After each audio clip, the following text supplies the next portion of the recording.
د هلمند پېښه خو داسې وکړه نو که طالبان چېرته په پردیو کورې کې نه پټېدا یا دغه څه نه کېدا. ښه تاسو کور کوم ځای کې ده؟ زموږ کور څه کوي چېرته وي ستا کور چېرته دی؟ د ما کور خو په لوګر ولایت مرکز پل علم د قمندانۍ څنګ کې دی. تا کور چیرې ده؟ زما په خوست کې دی. خوست په کوم ځای کې ده؟ خوست ولایت څه کوي چېرته وي؟ نو خو ما درته وویلې پوره ادرس ته م راکړه. د خوست په کوم ځای کې ده؟ زه تذکره خو نه درته جوړوې که تذکره ورته جوړوې نو تا ولې ما نه پوښتنه وکړله؟ اوس یې په کوم ځای کې؟ اوس زه په خارج کې اوسم. اوس خارج کې اوسېږې؟ څومره وخت کېږي؟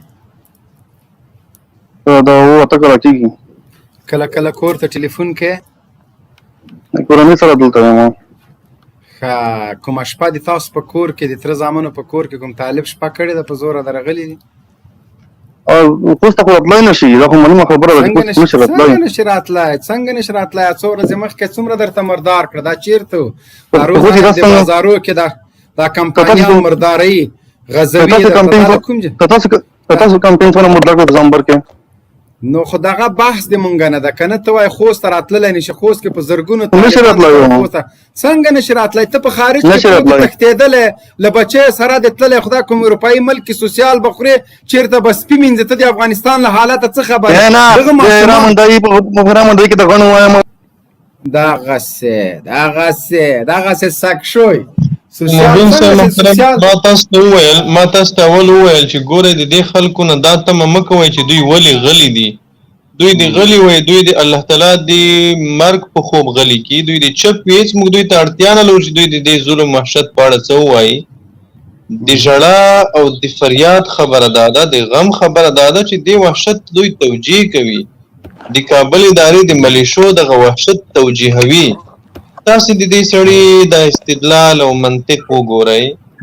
د دې ماشومانو د وینو په بدل کې د منطق دا ده چې تاسو ولې طالبان ولې د خلکو په کورونو ته ځي او خوست کې طالبان نشته او راتلی نشي. د کورم په خارج کې ده او د کورم په خارج کې ده. کاش چې د کور ځای خو معلومه چې دی په خوست کې چېرته اوسېږي، په کوم ځای کې اوسېږي. ما نه پوښتنه کوي چېرته اوسې؟ زه یې ته وکړم تذکره راته جوړوې؟ نه ګرین کارډ درته جوړوم. مبین صاحب بیانځی صاحب شراقه بیانځی صاحب لایف ته راځي چې تاسې راخیستې ده که نه؟ نه پوهېږم دلته خو څوک نه. او دغه ده شته بیانځی صاحب شته. شراقه بیانځی صاحب راواخلئ. دغه ده قاری صاحب شته. مبین صاحب قاری صاحب په اجازه م یو سوال سړی وکړه. د طالبان خو په جنګ کې داخل دي د دولت سره. دم چې مثلا د عسکر نیسي د کوم عسکر فامیل تر اوسه پورې نه دی وژلی، ورته ویلي چې کور دې چیرې ده؟ کوټسنګي کې ورغلي بسته ماشومان بچیان ورته وژلي وي. دا یو شی زه منم چې مثلا افغانان د خپل فامیل نه دفاع کوي، په موږ کورو کې مجبور دي خپل بچیان وساتي. آیا داسې کېږي چې راشي ته بام ورواچوه فامیل خور مور ورور زوی طفل اطفال غونډ ورسره د منځه یوسه بانام جوړه ده دا ولې په مځکه کې پټي ولې کورو خپرونې ته څوک راځي؟ قاری صاحب لایف خپرونې ته بیانځی صاحب دغه تاسې راخیستې ده بس دلته لایف کې صاحب هم راغلی ده او د اسحاق زي په نوم هم څوک راغلی دي. ښه مهرباني وکړئ بیانځی صاحب السلام علیکم ورحمت الله وبرکاتو. لایف ته بخیر راغلی. بیانځی صاحب مهرباني وکړئ ښه راشئ. وعلیکم السلام. زه ډېر خوشحاله یم چې نن تاسو سره په خبرو کې ونډه لرم. خدای تعالی دې رحم و کرم وکړي. دا الهي ازموینه ده د حابل او قابل د وخت نه شروع شوې ده او د عیسی علیه السلام او دجال په آخري جنگ به ختمیږي. دا الهي ازموینه نه بندیږي. منتها د وخت او د زمانې د مکان د شرایطو د مخې نه ابزار او خلق بدلیږي او موږ او تاسې فقط الله تعالی نیکمرغه او بدمرغه پکې معلوموي چې څوک بدمرغه یې هغه د دجال په اړخ کې درېږي. مهمه نه ده چې نوم یې احمد او محمود او هغه چې نیکمرغه لکه شکر الحمدلله موږ او تاسې موږ د الهي اړخ کې درېږو. دا ازموینه به روانه انشاءالله. زما خبرې اورئ؟ او خبرې دې اورو. قاری صاحب مهرباني وکړئ تاسو. بیانځي صاحب خبرې مو واورېدې؟ قاری صاحب سعید خوستی. قاری صاحب سعید خوستی. قاری صاحب محترم مبین صاحب زما انټرنیټ کې لږه ستونزه ده، فکر کوم مایک مې خلاص شي کله بیا بند شي. دا انټرنیټ کې نه د خیر قاری صاحب محترم د خبرې دی واورېدلې اوس د نه مایک بیانزي صاحب خبرې مې وانه اورېدې. بیانزي صاحب ویل چې بس دا خلک بدلیږي را بدلیږي، نو دغه ظلمونه او وحشتونه له پخوانه روان دي، له همغه وخته الله دې موږ او تاسو ته زغم راکړي او بس دغه لنډ هغه یې وکړو. نو بالکل واقعیت هم دا دی. نو بیانزي صاحب لکه تاسې پوښتنې وکوئ مبین صاحب د وضعیت په اړه تاسې پوښتنې ترې وکوئ یا اورېدونکي څوک پوښتنې لري د ده نه د دې موضوعاتو اوله پوښتنه به زه له بیانزي صاحب نه وکړم. بیانزی صاحب دلته په افغانستان کې 20 کاله د بیان د ازادۍ تر نامه لاندې لغړ او کرغړنه دیموکراسي په مونږ باندې د بي 52 په زور باندې تپل کېدله، خو چې لله الحمد افغانان برید لا غنه وته لغه زور او غزوا کار سمات ک، خو د بیان ازادي او دغه دیموکراسي چې دوی ناره وهله دغه څو ورځو کې ډیر مخکې سره نزو 20 کلونو ته نزو، دغه 15 ورځو کې د بیان د ازادي ضد او نقیض دا وګورئ. په لوګر کې حکومتي خلک هغه خلک د طالب په وړاندې جګړه کوي، یو بل سره واجني، په دې کې مونږ کار نه لرو، یا د طالبانو لخوا یا د بل چا لخوا خلک وژل کېږي، رسنۍ حکومتي ملایان فتواوې حتی د طالب دین ته تان اولان همدغه رقم رسنۍ سیکولران د لر او د بر نشنلستان په یو غږ باندې دا پیکه غندي پړی د طالب په غاړه وراچي او دغه د پیکې قربانیان دا عام ملکی خلک حتی محصلین یادوي. بل طرف ته نن په هلمند کې پیښه کېږي، هلمند کې ماشومان واړه واړه ګلالي غاټولونه دا بمباریږي، په شهادت رسیږي، مازغه وینې هډوکي غوښې خاورې دیوالونه د دوی په وینو رنګیږي. د لارو بر سیکولر ملحد کمونیست د بیان ازادي دیموکراسي جمهوریت سرالا قمندان محکمه سارندوالي قضا ټول په خاموش دي. ولې هلمند د افغانستان په ولایاتو کې د افغانستان برخه ده که نه ده؟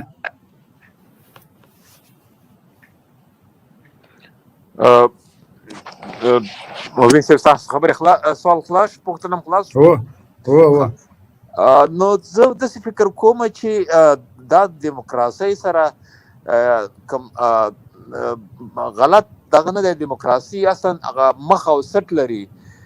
مخ یې همدا دی چې د توصیف کوي بیان ازادي دی او ټاکنې دي او د حقوق بشر دی او د ښځو حقوق دی او هغه او دغه، مګر اصلا د دیموکراسۍ سټ همدغسې دی چې د بیان ازادي دا معنا چې دی چې څه وایي د دوی دغه وحشت دپاره هغه خلک کولی شي خبرې وکړي او هغه څوک چې حقایق وایي هغو ته اجازه نشته. د بیان ازادۍ نه مطلب دا دی چې هغه د دوی دغه خلک وحشي خلک خولې ازادي وي او هغه د تور نه سپین او د سپینه تور جوړ کړي. ټاکنې په همدغه شکل باندې موږ تاسې ولیدلې، هم د کرزي په وخت کې هم د غني په وخت کې چې څه رقم ټاکنې وي، یعنې دروغ غلا درغلي دا د دیموکراسۍ تقوا ده. څومره چې څوک ډیر دروغ ووایي، څومره چې څوک ډیره درغلي وکړي، څومره چې څوک ډیره غلا وکړي، په حقیقت کې هغه لکه موږ چې په اسلام کې وایو چې دا سړی ډیر متقي دی، هغه په دیموکراسۍ کې متقي دی. نو په دې خاطر باندې موږ باید د دې توقع ونه لرو چې دوی ولې خلکو ته ازادي نه ورکړي، هغه حقیقي ازادي. دوی یوازې هغه خلکو ته که دا 13 ورځې کې هغه رئیس د امنیت په نامه د ملي امنیت دا وویل چې څوک د جمهوریت په ضد باندې خبره کوي هغه باید د دهشتګر په نامه وپېژندل شي. معنا دا چې یا به په هدفي وژنو کې حساب شي چې باید څوک به راشي د کور مخې ته به وژني او یا به لا دا چې زندان تور تختو ته به لویږي. نو دا د دیموکراسۍ ازادي ده. دیموکراسي فقط هغه او په دې وختو کې خصوصا پخوا دیموکراسي یو څه ناڅه حیا کوله خلکو نه چیرې څوک راپسې بد ونه وایي، دغه مخه مو نه نیول شي. اوس بیخي پروا نه لري. اوس دغه نهایي حد ته رسېدل ده. یوازینی مقاومت په افغانستان کې پاتې دی. د دیموکراسۍ په مقابل کې دیموکراسۍ ټوله دنیا نیولې ده. همدغه چې موږ ورته اسلامي ملکونه ویو هغه هم دیموکراسۍ د وحشت لاندې راغلی دی. په مالک یعنې سیاسي قدرت د همدې د دیموکراتیکو ټاکنو په واسطه دیموکراسي ترلاسه کړې ده. سعودي هم د جهاد مخالف دی، پاکستان هم د جهاد مخالف دی، ایران کوم چې موږ ډیر اسلامي هیواد ګڼو هغه ټول د جهاد مخالف دي او د دیموکراسي سره ملګري دي. دیموکراسي یعنی وحشت، دیموکراسي بل کومه معنا نه لري. ډیره زیاته مننه بیانځای صاحب. قاری صاحب محترم که تاسو ویل لرئ ورته مایک مخلاص کړئ، بیا به اورېدونکو نه سوالونه واخلم.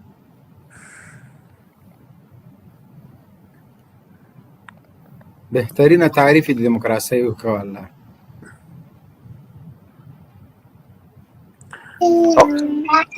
په څنګ کې مبین صاحب وبخښه د زما په دې ملګرو کې یو ډاکټر صاحب کریم تاڼیوال دی که زما اواز اوري زه خپل احترامات تقدیموم. د زما ډېر پخوانی ملګری دی خو رانه ورک و، زه ډېر کوشش پسې کوم چې ورسره بېرته پیدا یې کړم خو نه شم پیدا کولی. اوس مې دلته پیدا به شي. ډاکټر صاحب محترم مهرباني وکړئ بیانځین صاحب نه که کوم سوال هم لرئ مهرباني وکړئ. ډاکټر کریم تاڼیوال. السلام علیکم ورحمت الله وبرکاته. وعلیکم السلام. محترم انجینر صاحب بیانځي ته د زړه کومې سلامونه. دا واقعیت دی چې ډېر وخت کېږي چې سره ورک کوم، ګرانې تا پوښتنه مه دی ډاکټر صاحب ما ټیم نه څو وارې وکړه ستا ادرس مګر پیدا نه شو راته، خو انشاءالله اوس به ستر جنرال مبین زما ورته ارتباط سره پیدا کړي. زه به اوس راشم سوال ته. د بیان په باره کې خو انجینر صاحب بیانځي ښایسته خبرې وکړې، خو زه راځم په دنننۍ خبره باندې. دنننۍ خبره چې زما زړه سخت ډګوي، زما نه بلکې د ټولو خلکو ته. سوال مې دی د قاری صاحب نه. قاری صاحب محترم، زه په دې ښه پوهېږم چې د اسلامي امارت دغه توان لري چې د هغه چې په ملي دفاع کې هم واخلي، په وزارت داخله کې هم واخلي، په ارګ کې هم واخلي، ملي امنیت کې هم واخلي. دا زما څو واره یو سوال، ولې د اسلامي امارت داسې یو اقدام نه کوي چې دغه غټ وزیران، هغه د نور خلک، هغه غټ وکیلان یې دغه څلور وزارتو د دوی فامیلونه داسې په ټغر کېنوي چې د درد د نورو فامیلو ورته معلوم شي. مګر تر اوسه پورې دا کار ونه شو، په دې 20 کالو کې ونه شو. صحیح ده شوي دي، مګر دغه اوس وختو کې ونه شو. دوی ته ور معلومه نه شوه چې داسې د غریب فامیلونه چې بمباروي همداسې د نورو خلکو زړونه هم دي.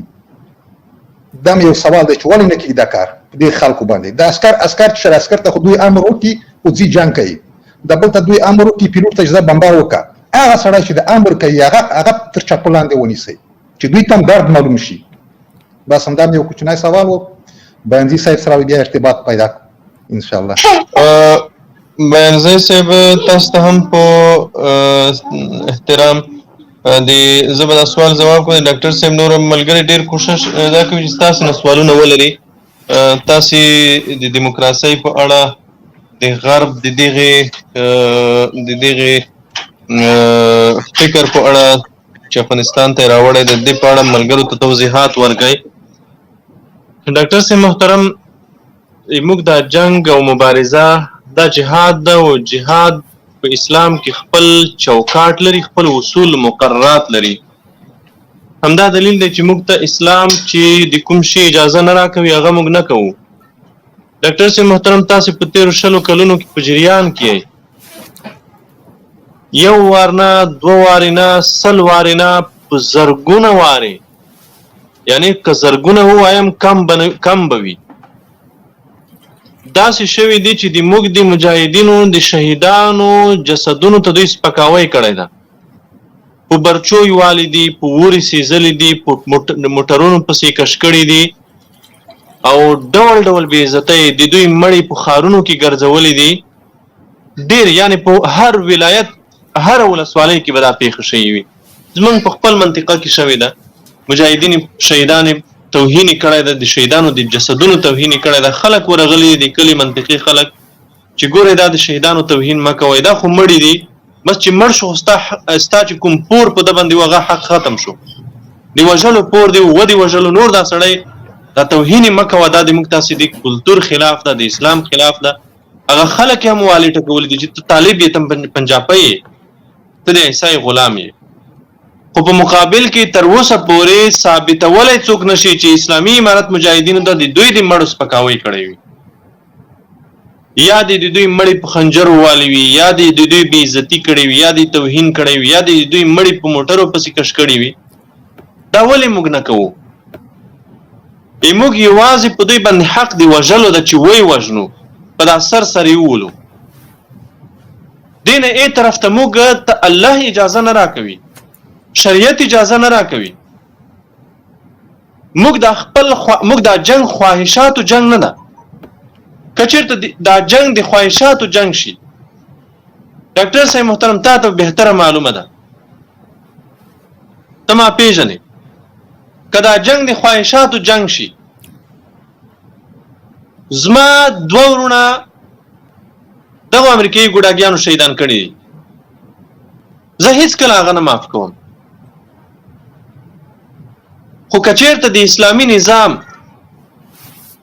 یا د اسلامي امارت د عفو خبره شي، زه او زما په څېر ډېر مجاهدین چې دغو امریکایي ګوډاګیانو دغو د نیویارک ساتونکو د هغوی سره ظلم کړی د هغوی معافۍ ته تیار دی. ځکه موږ جنگ د خواهشاتو نه ده، دا د الله د دین جنگ ده او جهاد ده او خپل چوکاټ لري. موږ د دوی نه هغه ډول انتقام نه اخلو څه ډول چې دوی تعدا کړې ده. دوی د موږ ښځې ماشومان په شهادت رسوي. ګوره دا ورځنۍ پیښې د 01 02 03 قطاعت چې دي د یو طالب کور ته اوړي، طالب هم نه وي، د عام افغان کور ته اوړي، هلته ښځې ماشومان په ډزو غلبیل کوي او بیا اعلان کوي چې فلانی طالب ووژل شو. تر اوسه پورې څوک نشي ثابتولی چې طالب دی د کوم عسکر، د کوم دولتي سرتیري، د کوم د ایسای د مزدور، د سیایي د مزدور کور ته اوښتی وي او هغې ښځې ماشومان دې وژلي وي. نه، موږ د دې نه دغه ډول انتقام ځکه نه اخلو چې الله موږ ته اجازه نه راکوي او موږ د شریعت د حدودو پورې پابند یو. خو د دغې مظلومانو انتقام به د دوی نه اخیستل کېږي، د قاتلینو نه به اخیستل کېږي. موږ هم کولی شو، لکه تاسو چې یادونه وکوله، موږ هم کولی شو د دغه دولتیانو کورونه هدف کړو. د دوی د کورونو دپاره خو ډېر، یعنې دوی به چاپې وهي، موږ ته خو چاپو ته هم ضرورت نشته، یو ماین کفایت کوي، د دوی د ټول کور دپاره کفایت کوي.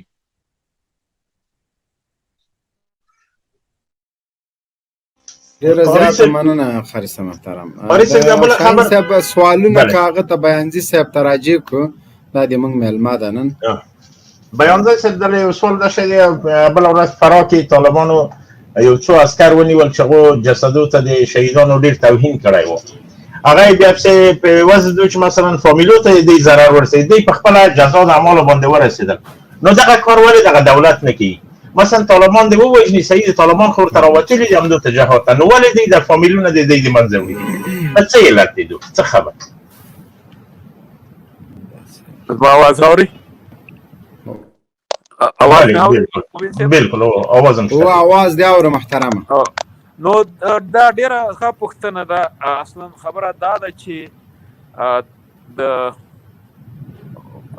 دغه عمومي د دیموکراسۍ علمبردارانو هغه غلامان چې کوم دي، غلامان ډېر ظالمان دي نسبت بادارانو ته. ځکه چې غلامان د دې په فکر کې دي چې موږ څومره ډېر وحشت وکړو، ظلم وکړو، هغومره به زموږ کمیشن زیاتېږي، هغومره به موږ ته مالي پیرزوینې زیاتېږي او هغومره به زموږ مقام لوړېږي. نو په دې خاطر باندې هغوی دپاره دا خبره ډېره غټه ده چې څوک شهید کي، د شهادت نه وروسته هغه انساني کرامت ته هم په عزت نه ګوري او هغوی د موټرو پسې راچي. همغه د فراه دغه ما ولیده چې یو وخت کې همغه بېشرف چې اوس نیول شوی دی، هغه د یو شهید ډېر دغه کړی دی، بې عزتي کړې وه. سره د الله تعالی مجاهدین په لاس باندې تسلیم کړو، مګر مجاهدین به هېڅکله دا کار ونه کړي چې هغوی ته په میانې بې عزتۍ باندې د موټر پسې واچوي او شاید اعدام سزا ورکړي، مګر دا چې موټر پسې واچوي یا په لغت ووایي پس د مرګ نه، دا به هېڅکله مجاهدین ونه کړي او نه کړی دی. نو دا خبره دغه زموږ د دوی فرق هم دا دی، که موږ عین عمل وکړو چې دی کوي، نو بیا خو موږ مجاهدین نه شو. موږ مجاهدین یاستو ځکه چې موږ د الله تعالی په رهنمایي باندې، په لارښودنو باندې عمل کوو، حتی دشمن سره. زما دا نظر مننه ډېر الله مو وساته. ابراهیم زندانی صاحب مهرباني وکړئ.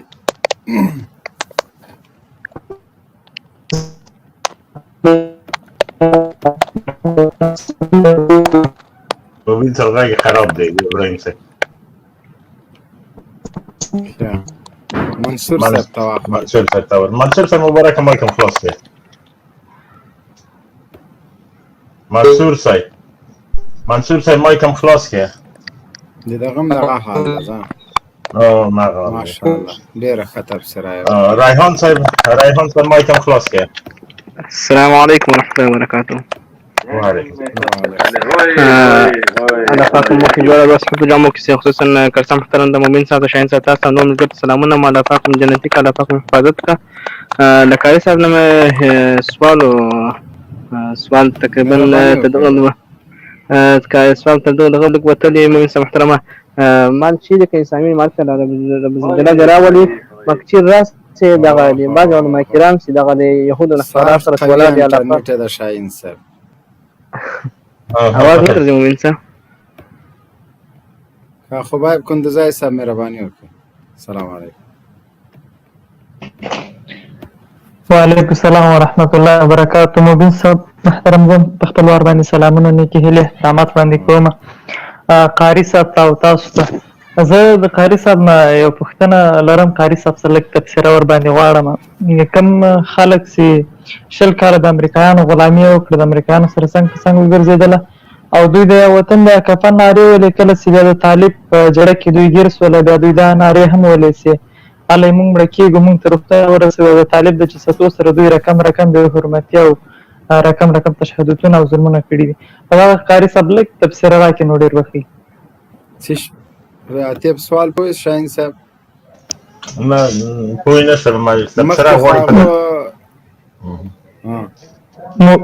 موبین صاحب سره مهرباني سوال می دا د کوم خلک چې د وطن د کفن نارې وي د وطن لپاره سرونه قرباني کړي او کله چې بیا د طالبانو په منځ کې دوی راګیر سي د طالبانو ته دا نارې وي چې موږ ته روغتونه ورسوي موږ مړه کېږو او بیا چې دوی طالبان ګیر کړي د طالبانو سره د شهید جسدو سره هم دوی دومره یو بد سلوک کوي دومره بېرحمي ورسره کوي یا په تبرو باندې وهي یا په ډزو باندې وهي یا رزړۍ په ونو باندې دوی به په آینده کې څنګه کېږي دا خلک؟ ښه ډېر ښه قاري صاحب محترم تاسو جواب ورکوئ که بیانځای صاحب؟ بیانځای صاحب نو دې ته به زه جواب وایم د کندوزي صاحب ته.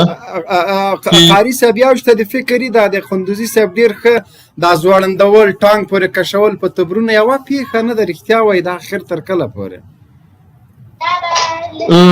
مبین صاحب زه وایم چې ما مخکې د ډاکټر صاحب د پوښتنې په ځواب کې هم وویل چې موږ ته الله تعالی او د الله تعالی شریعت یو چوکاټ ټاکلی ده. د دغه ظالمانو وحشیانو بخل خو به قطعا ممکن نه وي هغوی چې په دا ډول جنایتونو کې مستقیما ښکېل دي او دا ډول جنایتونه وحشتونه یې کړي دي د هغوی دپاره خو قطعا عفوه نشته هغوی خو باید خپله سزا ورسیږي او خامخا قطعا دوی باید پرې نه ښودل شي. یوه خبره دا ده چې د دوی ډول اعمال د دوی سره کول دې شریعت موږ ته اجازه نه راکوي چې څه دوی کړي هغه موږ هم ورسره وکړو. موږ دوی باندې موږ د مرګ پور لرو چې دوی باید ووژل شي باید قتل کړل شي د مرګ پور په دوی لرو. نور دا مسله او هغه څه چې دوی کړي د هغه باید موږ د دوی سره ونه کوو. ډېره زیاته مننه قدرمان شه. ښه منصور صاحب مهرباني وکړئ. منصور صاحب مبین صاحب आवाज ملري اوس आवाज صحیح ده قربان مهرباني. مبین صاحب تاسو ته قاری صاحب ته سلامونه احترامات وړاندې کوم. یقینا زه ډېر سخت خوشحاله یم چې په اول ځل باندې ما تاسو سره خبرې وکړلې. قدرمان شه. مبین صاحب زه قاری صاحب نه یو سوال لرم که نه زه په خپله طالبانو پلاوی یم او سوال دا زه مې لرم که نه چې کوم دغه دی که نه طالبانو سرپره په تور باندې دی دا اوس چې کوم امیرالمؤمنین دی که دا افیشلي تور باندې امیرالمؤمنین ډکلیر شوی دی. مبین صاحب موږ خوا انټرنیټ سم کار نه کوي 2 منټه که دې زر راکړئ مهرباني به دې وي. مهرباني وکړه وروره اول وخت ته واخله منصور صاحب ته بیا وخت ورکړه مهرباني. مایک دې خلاص کړه. خان صاحب مهرباني وکړه مایکم خلاص کینګ خان مایکم خلاص کنه قاری صاحب ستړي نشئ خیر مهرباني وکړه وروره دا قلی اردو نه کلک دی باندې راوځي مهرباني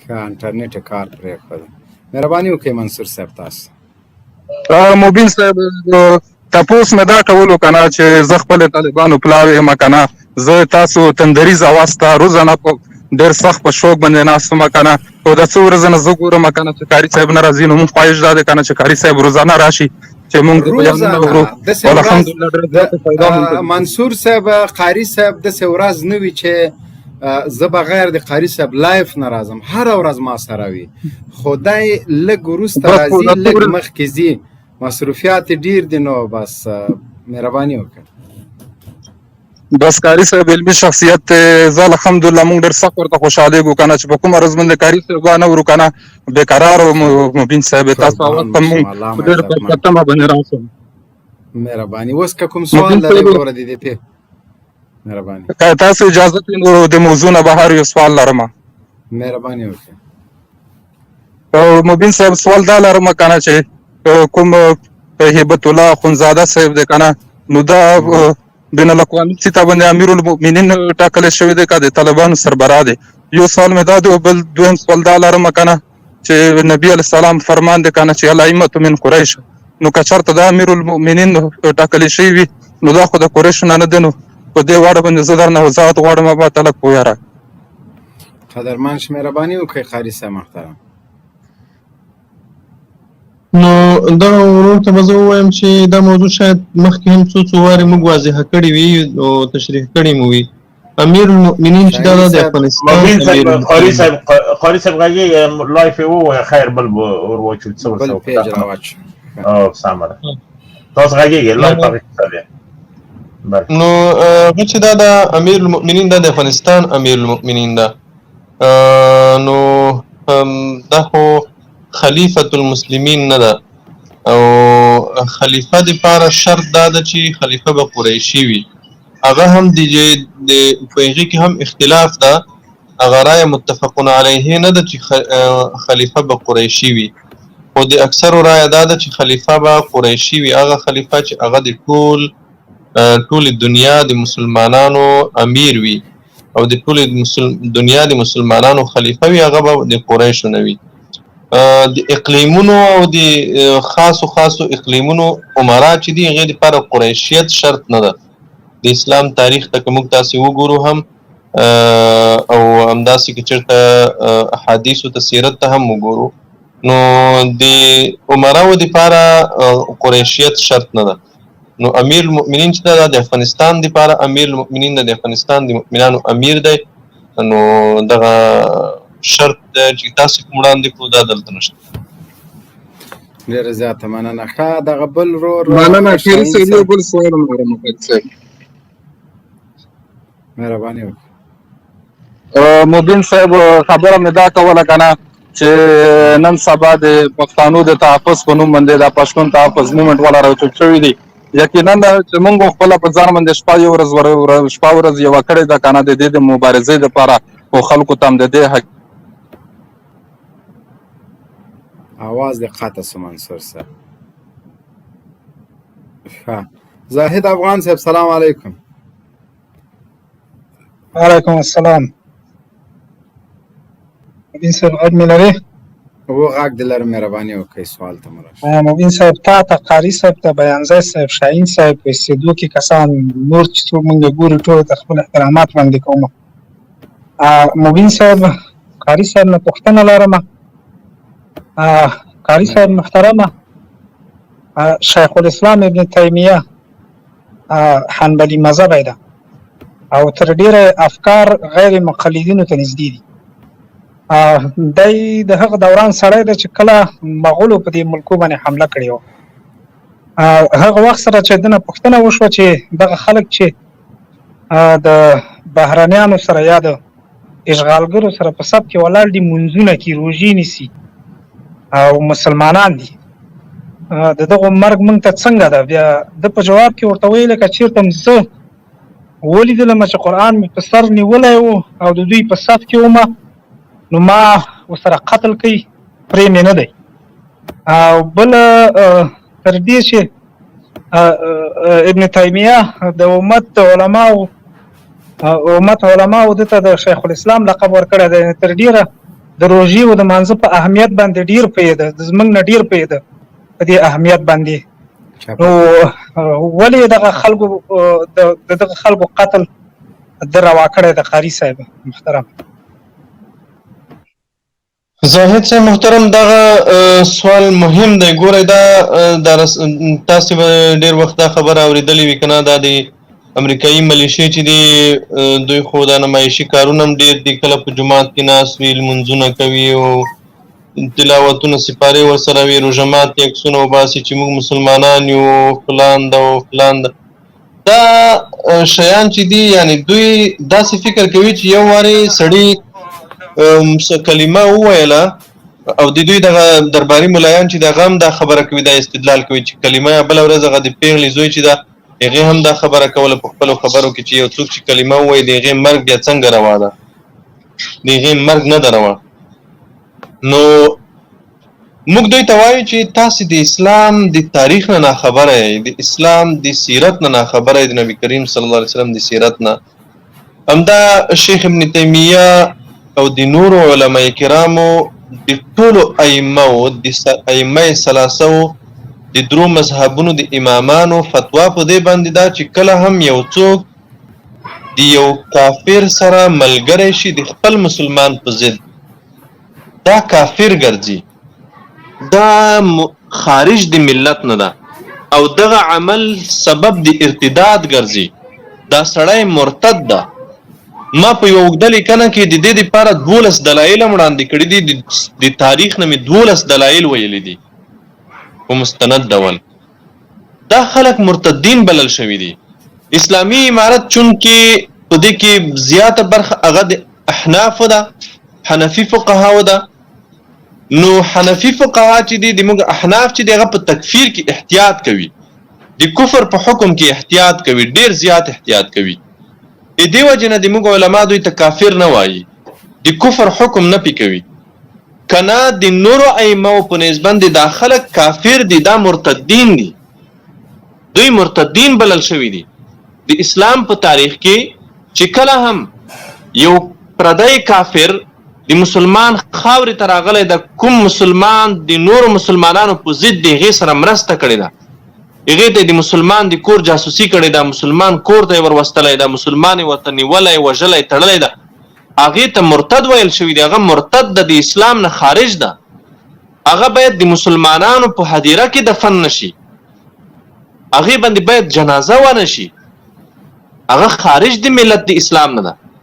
دا چې موږ دوی سره دوی باندې د کفر فتوا نه کوو، هغه د احنافو د اصولو په اساس چې احناف په تکفیر کې احتیاط کوي، موږ فقها په تکفیر کې احتیاط کوي. دې وجې نه موږ د کفر حکم نه کوو، واجب القتل بولو، مرګ واجب ده، مرګ بهترین عمل ده، غوره عمل ده او غوره ثواب ده، خو د کفر حکم موږ په دوی باندې نه کوو.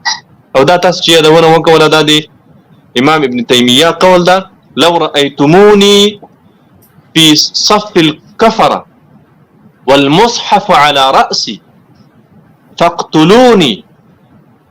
که چېرته زه تاسې ولیدم چې د کفارو په صف کې ولاړ وم او قرآن دې ما په سر باندې وي، په سر مې مصحف یخی وي، په سر مې مصحف یخی وي، دا معنی چې که چېرته زه ډېر کلک مسلمان ځان ته وایم، تلاوت کوم، روژه نیسم، سورة یاسین وایم، جومات ته ځم، خو فاقتلوني، بیا ما قتل کوي، ما مه پرېږدئ.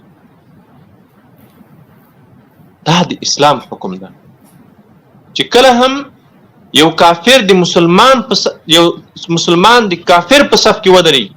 دغه امریکایي اشغالګر چې راغلی وګورئ، دی خو دغه درباري ملایان یا دغه خلک چې ګمراه شوي دي الله د دین نه، دوی ډول ډول دلایل ځان دپاره تراشي. خو موږ دوی ته وایو چې تاسې ګوښې ځان ته کښېنئ، د خپل ځان سره قضاوت وکوئ چې دغه امریکایان راغلل، تاسې د دې امریکایانو ملګري شوئ او دغه امریکایانو تاسو ته د معاشونه د چی په خاطر درکول، دا ټول هر څه د ځان سره تاسې په دې اړه قضاوت وکوئ.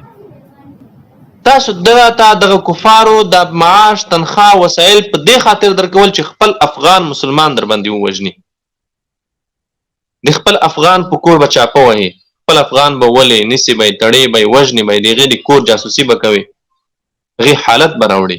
د دې په خاطر یې تاسو ته پیسې درکولې، ډالر یې درکول، او تاسو دوی وفا هم ولیده. دا تاسو ګیله مه کوئ. د دوی وایي که نه د پارلمان کې دوی ناست وي، دوی وایي چې امریکایانو د موږ سره په خپلو کړو وعدو وفا ونه کوله. موږ دوی ته وایو چې تاسو احمقان یئ، تاسو ډېر کمعقل یئ. تاسو ته موږ چیغې والې چې ګورئ دغه کفار تاسو سره وفا نه کوي. د کفارو تمرکز په جنگ باندې ده، ځکه یې تاسو په کار یئ.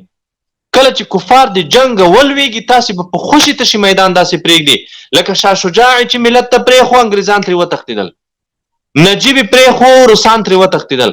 دا د نن کرزی عبدالله او غني پرېږدي او امریکایان ترې تښتي، دوی په خوشي تشي میدان پرېږدي. داسې به هم پرېږدي. دا یوازې په افغانستان کې نه، په ټوله نړۍ کې د کفارو د امپراتوریو د اشغالګرو تاریخ تاسې وګورئ. دوی چې کله کوم هېواد ته تللي دي، په کوم هېواد یې تېری کړی دی، هلته خپل کورني غلامان همداسې بې اسرې پرې ایښي دي لکه نن چې تاسې داسې بې اسرې پرېږدي. مننه قاری صاحب. شاهین صاحب مهرباني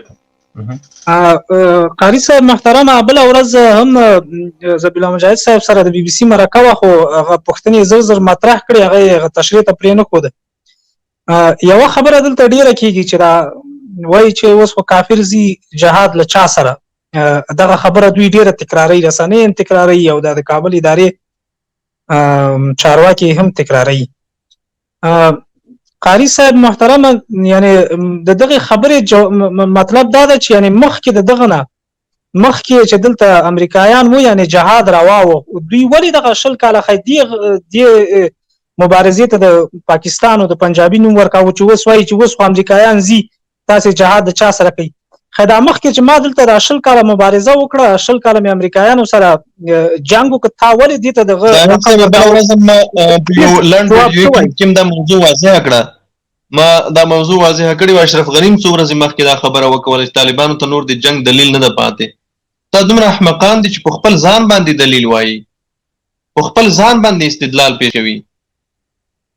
خا چې د طالبانو دپاره د جنگ دلیل نه ده پاتې، یعنې خارجي اشغالګر د جنگ دلیل و، خارجي اشغالګر د جنگ بهانه وه، د خارجي اشغالګرو په مقابل کې دا جنگ جهاد و.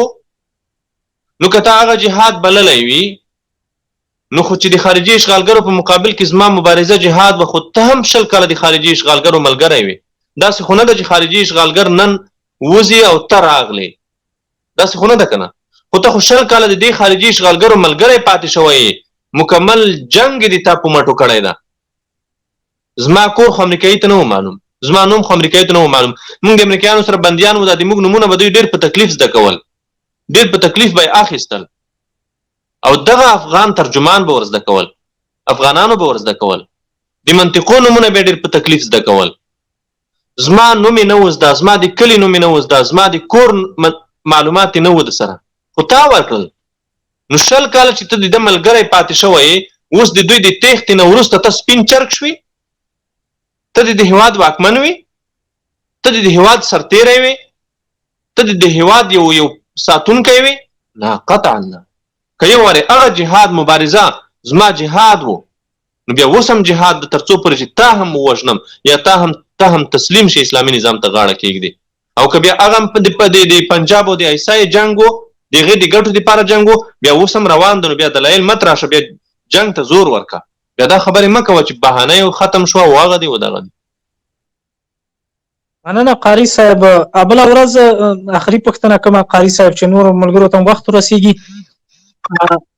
بله ورځ جو بایدن د دواړو مجلسو د امریکې ته وینا وکړه. په دغه وینا کې صرف دغه ویلې چې موږ چې افغانستان ته د کوم هدف لپاره تللي وو هغه هدف ته رسېدلي یو، یعنې د القاعدې پسې تللي وو، د القاعدې مشر شهید کړی ده، نور خبره خلاصه ده.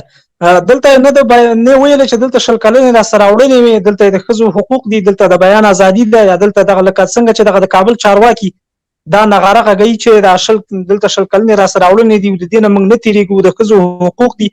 بادار دغه شانو ته اصلا اشاره ونه کړې په دې معنا ده چې دغه نور څه دلته ورته اهمیت نه لري که څنګه قاری صاحب چې جو بایدن صرف دومره اشاره وکړه چې موږ صرف افغانستان ته خپل مطلب د پاره تللی خو خپل مطلب ته رسیدلی او بیرته راوځو.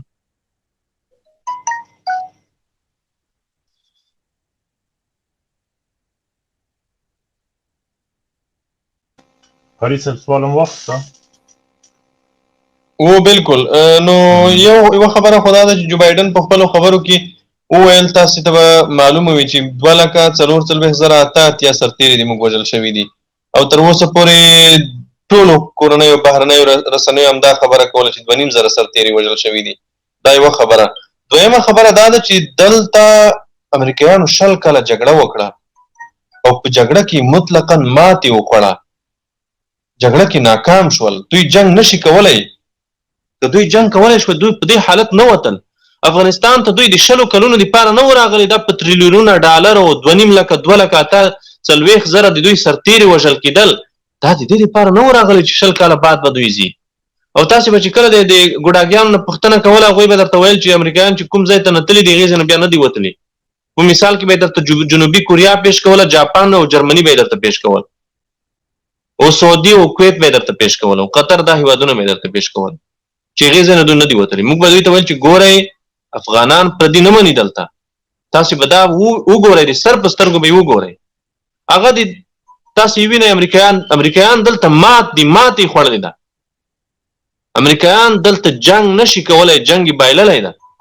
بله ورځ پرون خلیلزاد ویلي چې طالبان نړیواله ټولنه او موږ به هیڅکله هم طالبان په دې توګه موافق نه وي طالبانو سره چې دوی د زور له لارې واک ته ورسېږي. نو ما وویل چې نو ته نړیواله ټولنه خو د افغانستان د اشغال موافقه هم وه، نړیواله ټولنه خو دلته سرتیر رالېږلي و 100 کاله جنګ وکولو. نو دا خو عجبه خبره ده چې ته غوښتنه کوې. که ته موافق وي که ته نه یې موافق، هغه ستا خپل کار دی. مننه قاری صاحب محترم. د سرباز په نامه دا کمره د خلاصه که مخ د مکاره که مبین صاحب محترم زیات کوشش وکړئ چې بیانزی صاحب نه سوالونه وکړئ. بیانزی صاحب د موږ میلمه ده، دوی ته موږ بار وایو سربازه مهرباني وکړه. سرباز اوه جمع درې مایک مخلاص کړئ.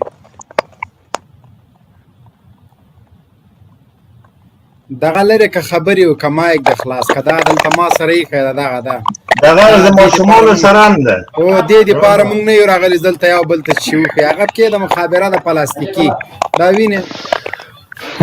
السلام علیکم ورحمت الله وبرکاتو. ټولو ملګرو او ټولو وطنوالو ته سلامونه کوو. خدای دې وکړي چې ټول جوړ او روغ یاست. نو موږ زه خپله د هلمند څخه خبرې کوم. نو اکثره وخت کې ته هم خبرې کوي، نارې وهي یاست او د ته د خوا څخه امارت ته خوا هم د امرونه کېږي چې تسلیم سي یاست. ته د سر او د مال خوندیتوب موږ کوو. نو دا ته موږ ته اطمینان راکوي یاست. موږ تسلیمېږو درته یوه پوسته زموږ د یوه بله ده، نو درته تسلیمېږو دغسې په شمول ډېرې پوستې، ځکه موږ خپله دا ولیدل چې اوس موږ ته دا هم راوسو چې عملیاتو ته که وځئ یاست او نه به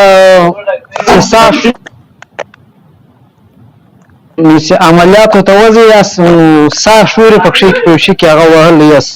نو موږ ته دا معلومه شوه چې نظام نور د دې نه ده چې خپل ځانونه کې قرباني کړو او مسلمانانو ته تکلیف پېښ کړو. نو بس د دغه امره څخه موږ ډېر دغه شولو چې ګټه نشته نوره په کښې کې. نو ته موږ ته اطمینان راکولی شي چې تسلیم شو زموږ د سر او د مال خوندیتوب کولی شي.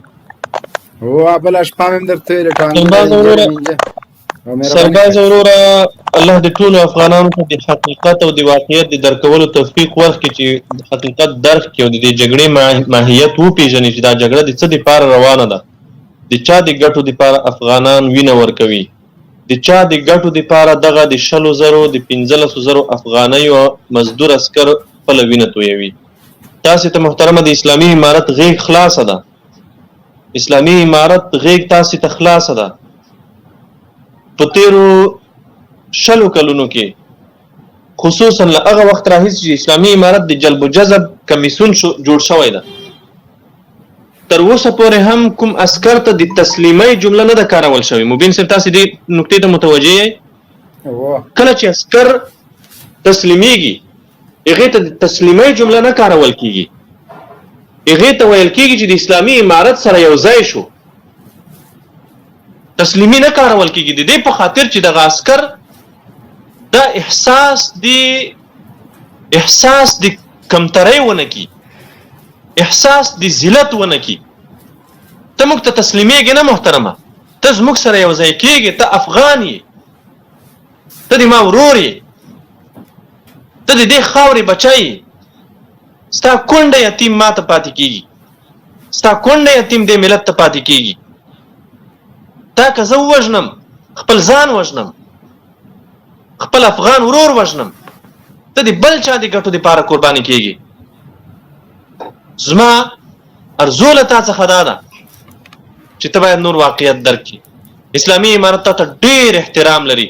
اسلامي امارت ستا راتګ ته دومره تږی ده، ستا راتګ ته دومره تږی ده چې ستا د راتګ نه وروسته تا ته د تسلیمۍ جمله هم نه کاروي، تا ته د اسلامي امارت سره د یو ځای کېدو کلمه کاروي، ستا غاړې ته ګلونه اچوي، ستا راتګ بدرګه کوي. ولې؟ ځکه په تا یې زړه سیزي، ستا په راتلونکي یې زړه سیزي، ستا په ماشومانو یې زړه سیزي، ستا په کونډه یې زړه سیزي. ستا دا ماشومان د نیویارک او واشنګټن د ګټو دپاره یتیمان کیږي، د ټامیانو د ګټو دپاره یتیمان کیږي، د فلبرایټانو د ګټو دپاره یتیمان کیږي. او موږ نه غواړو چې ستا ماشومان د دوی د ګټو دپاره یتیمان شي. دوی که چېرته جنګ کولی شي خپل اولادونه دې راولي، تا دې نه رامخته کوي. ته زما افغان یې، زما ورور یې، زما د کلي وطن سړی یې. ته غولول شوی یې، ته خطا شوی یې، ته خپلې مجبورۍ اخیستی یې، ته خپلې بې خرڅۍ اخیستی یې، بې روزګارۍ اخیستی یې. په تا مې زړه سوځي. نه غواړم چې د جنګ په دې ژرنده کې دل شي. نه، ته جنګ ته مه رامخکې کېږه. تامیان د خپل اولادونه راولي، فلبرایټان د خپل اولادونه راولي، تامیان د اروپا او د امریکا نه خپل اولادونه راولي، هغه دې موږ سره وجنګوي. دغه بیچاره افغانان دې موږ سره نه جنګوي. سرباز وروره، په هلمند ولایت کې به مبین صاحب تاسو د سره بیا په شخصي کې رابطه وکوئ. په هلمند ولایت کې به تاسو ته موږ د جلب و جذب د مسؤلینو نمبر درکو او تاسو هغوی سره رابطه وکوئ. تاسو هغوی ته خپل ځای وښیئ، په ډېر احترام او په کامل تضمین به تاسو راولي او تاسو ته به خرچه هم درکړي، تاسو ته به جامې هم وکوي او خپلو کورونو ته به هم رخصت کړي او ستاسو د امنیت تضمین به هم درکړي.